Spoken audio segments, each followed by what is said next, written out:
Bonjour et bienvenue dans cette nouvelle vidéo sur louer en courte durée. Je suis vraiment ravi de vous accueillir et aujourd'hui je me trouve en présence de Sacha et Seb. Merci d'être présents sur ma chaîne. Merci de nous recevoir. Salut Seb, salut à tous. Alors ce qu'on va faire aujourd'hui, c'est vous expliquer comment mettre le banquier dans sa poche lorsqu'on investit dans l'immobilier, parce que je sais que c'est un gros frein pour beaucoup de personnes. On a souvent peur d'aller voir le banquier, je ne suis pas finançable, c'est compliqué d'obtenir le prêt bancaire. Vous avez construit un patrimoine immobilier plutôt sympathique en très peu de temps et vous allez nous expliquer comment faire pour amadouer entre guillemets le banquier. Et j'ai beaucoup apprécié les petites techniques que vous m'avez données et à reproduire. Allez, c'est parti. Ça se passe tout de suite sur louer en courte durée.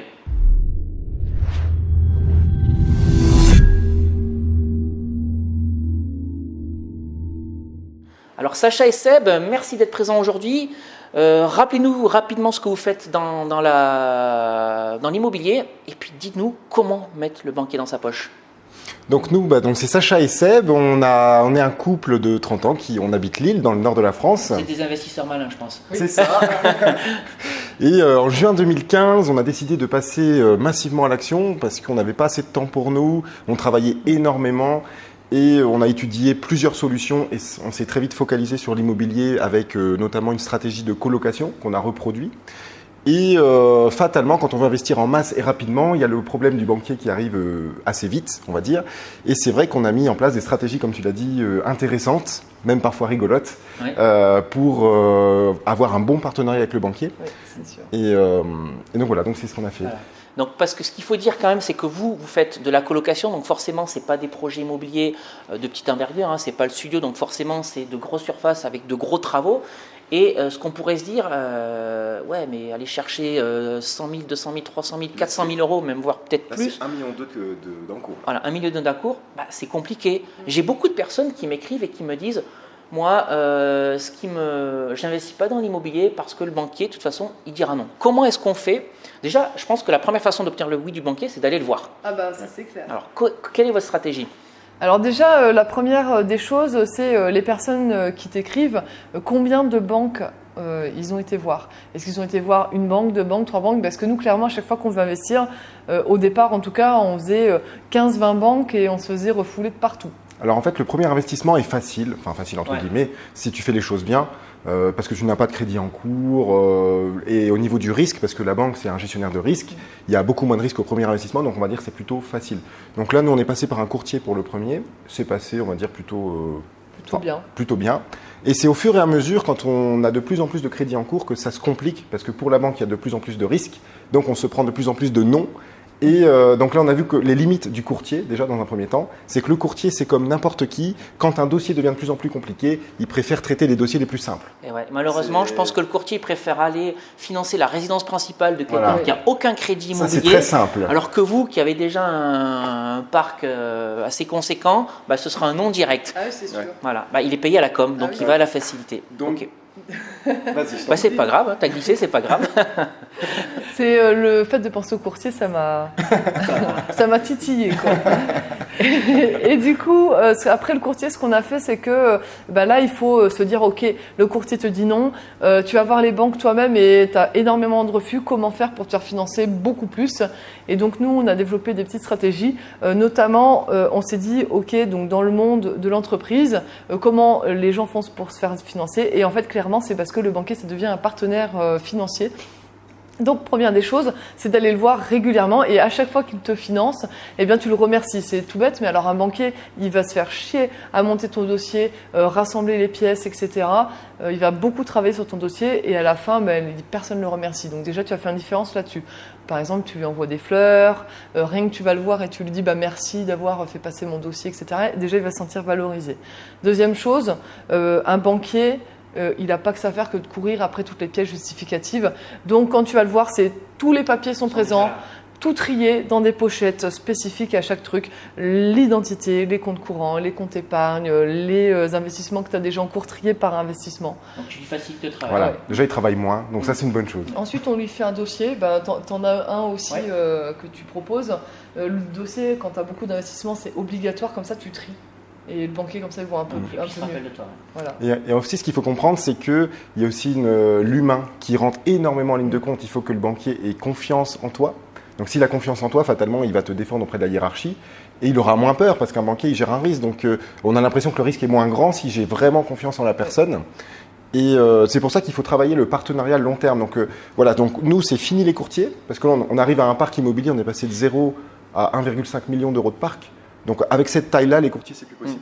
Et je pense que, de toute façon, à partir du moment où tu arrives à ce stade-là, personne ne défendra le dossier aussi bien que toi. Le courtier, il pourra prendre les éléments, il a 50 dossiers en cours, voire peut-être même plus, il le défendra jamais aussi bien que toi. Et il y a quelque chose que tu as dit, c'est très intéressant. Tu dis, lorsqu'on fait du business, on a des partenaires. Et on arrive à un stade où l'immobilier, ça devient un business. C'est plus du patrimonial, même si ça le reste, mais voilà, c'est du revenu, c'est du cash qui tombe tous les mois, ça devient un business. Ok. Il y a également quelque chose que vous m'avez dit qui m'a beaucoup plu. Vous, lorsque vous investissez dans l'immobilier, vous avez des objectifs de cash flow, des objectifs de rentabilité, mais le banquier, il a aussi des objectifs à atteindre sur les produits et services qu'il doit fournir à ses clients. Expliquez-nous. Qu'est-ce que vous faites avec les objectifs du banquier ? Alors nous, c'est simple, hein, le banquier il ne va jamais oser te dire qu'il a des objectifs, mais bon, nous on sait parce qu'on commence à avoir l'habitude. On a eu beaucoup de boulot de commerciaux, donc on sait comment ça marche. Il y a des objectifs à remplir, des produits à vendre avant la fin du mois par exemple, enfin des challenges. Ça existe dans la banque. Et donc, le banquier, en fait, tu vas le voir et tu lui dis, bon, écoute, moi, j'ai aussi envie de t'aider. Tu me fais confiance, tu vas défendre mon dossier, donc tu m'aides. Donc, moi, j'ai envie de te donner un retour et de t'aider dans ce sens-là. Qu'est-ce que tu as besoin ? Sur quel produit tu as des lacunes ce mois-ci ou cette année ?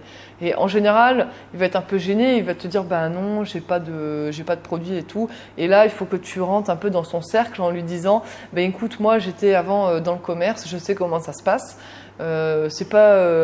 C'est pour te faire plaisir, j'ai envie de te faire plaisir. Donc, qu'est-ce que tu as besoin ? Assurance décès, assurance vie, carte bleue. Bancaire. Voilà. Typiquement, là, on fait 3 projets en même temps, donc énormément de crédits en même temps. Et il nous a dit, bon, les cartes Platinum, ce serait pas mal que vous en preniez une chacun. Il nous a dit, ce serait pas mal que vous en preniez une. Et puis nous, on a dit, mets-en-nous 2. Donc, parce que voilà, pour lui, c'est vraiment bien de vendre des cartes bancaires. Après, il nous a dit, bon, j'ai un challenge là jusqu'à la fin du mois sur les assurances d'essai. Enfin, nous, jamais on prendrait une assurance d'essai. Donc, voilà, ça doit être 2,50 € par mois par personne. Mais donc pour lui, ça lui fait plaisir. Et on lui dit, de quoi tu as besoin ? Les assurances, on a tout pris les assurances chez lui. C'est un commerçant, un banquier, et il a besoin de ça. Donc on lui donne. Je trouve que la démarche est intelligente parce que c'est du donnant-donnant. Vous avez besoin du crédit, il a besoin de vendre des cartes bancaires, des assurances. Bon, le deal, il est fait. Vous parliez de fleurs et ça a même été plus loin, c'est la pizzeria et les déménagements. C'est ça. Ouais, c'est ça. En fait, nous, c'est clair qu'on le voit souvent du coup. Et en fait, moi, ce que je conseille toujours, c'est tu prends rendez-vous avec lui vers 11h30. Donc tu fais ton rendez-vous et à 11h, quand il arrive midi et demi, tu lui poses la question vous mangez où ce midi ? Et là, il va te répondre souvent, les banquiers, ils mangent tupperware ou alors ils mangent tout seul. Et il va te répondre, c'est bon, j'ai déjà prévu à manger. Et là, tu peux insister en lui disant, moi, nous, j'ai vu une petite pizzeria au coin, si tu veux, on va manger ensemble. Enfin, si vous voulez, on va manger ensemble. Et pourquoi pizzeria ? C'est qu'il ne faut pas faire grand luxe. Parce que si c'est grand luxe, ça fait soudoiement. Ça met une barrière, c'est soudoiement, c'est je t'achète. Alors que pizzeria, nous, on reste dans le convivial, très convivial. C'est ça. Je crois que c'est intelligent, ouais. Et en fait, à force... Nous, on prend toujours rendez-vous à 11h30 déjà. Et à force de faire des pizzas avec lui, il y a une intimité qui se crée parce que comme tu sors du cadre du travail, tu vas parler un peu plus librement. Par exemple, moi, j'ai posé des questions sur qu'est-ce qu'elle fait votre femme ? Est-ce que vous avez des enfants ? Et là, on rentre dans l'intimité de la personne. Et en fait, au plus le temps passe, au plus tu rentres dans l'intimité. Et là, on en est à un stade où on déménage avec lui, quoi. Oui, il a déménagé. Il avait aidé. Oui. Et on s'est proposé pour l'aider. Parfait. Ouais. Mais c'est pas du soudoiement, c'est vraiment... parce qu'en plus on passe réellement des bons moments. Ouais. Des fois on le dit, on se force pas. Si on voit que c'est pas naturel et qu'on n'accroche pas, on va pas se forcer à accrocher. Il se trouve que là on est tombé sur le bon banquier qui a une personnalité qui nous correspond pour passer limite même des bons moments. Enfin on accroche très très bien. Donc là on le fait. Et attention pour toutes les personnes qui vont dire oui mais vous avez de la chance parce que vous avez trouvé le banquier. Enfin le banquier on l'a cherché parce qu'à chaque investissement quand tu fais 20 banques différentes, je peux dire que tu envoies du banquier. Ouais, d'accord. Voilà. Et donc, ce qu'il faut peut-être retenir de cette interview, de cette vidéo, et surtout de votre expérience, que le banquier, en tout cas pas tous, c'est pas forcément des portes de prison, des gens qui vont dire je te finance pas. Non, voilà, on peut y trouver, y faire de belles rencontres et des gens qui, avec un petit peu plus d'intimité, un petit peu plus de convivialité, vont nous permettre de financer plusieurs projets. En gros, c'est pas des Kleenex. J'ai besoin de vous, je vous jette. Et en ça fait, s'arrête le là. banquier, c'est un métier super ingrat parce que, en gros, tu vas le voir pourquoi quand tu as besoin d'un crédit, quand tu es à découvert et tu as des frais, donc du coup, tu lui gueules dessus. Et quand tu as pris une assurance et qu'il s'est passé quelque chose, et donc tu lui gueules dessus parce que tu n'es pas remboursé comme tu voulais. Donc, le banquier, franchement, il se fait gueuler dessus la moitié de son temps et l'autre moitié du temps, il est là à préparer des dossiers. Donc, quand tu amènes un peu de convivialité, tout de suite. Quand Sacha et Seb arrivent, c'est un peu plus fun pour lui. C'est ça. Voilà. C'est ouf. Ils ont pris rendez-vous avec moi. Je vais me faire la petite pizza. C'est ça, mais oui, mais c'est ça. Mais du coup, on a des rendez-vous super rapidement. Et puis, Non, mais quand c'est on parfait. l'appelle, il nous prend tout de suite. Ou alors, s'il ne peut pas nous prendre, il nous rappelle très vite. Je trouve que c'est une bonne technique. Ok, écoutez, merci d'avoir partagé ça avec nous. N'hésitez pas à faire comme eux. Je pense que c'est quelque chose qui paie sur le long terme. Avant de nous quitter, est-ce que vous pouvez nous rappeler où est-ce qu'on vous retrouve? Qu'est-ce que vous faites dans l'immobilier? Et qu'est-ce que vous proposez? Vas-y. Donc on a une chaîne YouTube donc, qui s'appelle Sacha et Seb Business Malin, voilà, où déjà on partage énormément de contenu. Et après, pour l'interview, on va mettre, si tu veux, dans la description, 1 heure de formation offerte pour investir dans la colocation, parce qu'en fait la colocation c'est un peu notre spécialité. Et on te met aussi 6 vidéos offertes où on t'explique de A à Z un petit peu comment on a fait pour passer de 0 à 1,5 million d'euros de parc aujourd'hui. En 30 mois, on a fait tout ça. Donc voilà, en tout cas, on propose ces 2 cadeaux. Voilà, donc tu peux en prendre qu'un, Tu peux prendre les deux. voir les deux si tu es gourmand. Et c'est offert. Et donc ça, on le met dans la description, Oui, c'est ça. juste en dessous de la vidéo. Et donc, quant à moi, si vous souhaitez en savoir plus sur la courte durée, je vous mets 2 e-books à télécharger, Convaincre la banque, mode d'emploi et doubler son salaire avec la location courte durée. Et vous avez également une formation sur la fiscalité du loueur meublé non professionnel en location courte durée. Et puis pour accéder donc à ces éléments, c'est exactement la même chose. Je vous mets ça dans la description, juste en dessous de cette vidéo. Comme ça, on aura un pack sur la pack de colocation, cadeaux, un voilà. pack sur la courte durée. Je pense qu'il y a déjà matière pour se lancer performer. dans l'immobilier et aller faire financer ces projets de manière Autour d'une pizza. autour d'une pizza. Très bien. Écoutez, merci à vous d'être passé. Merci Seb. Et puis à très vite. À très vite.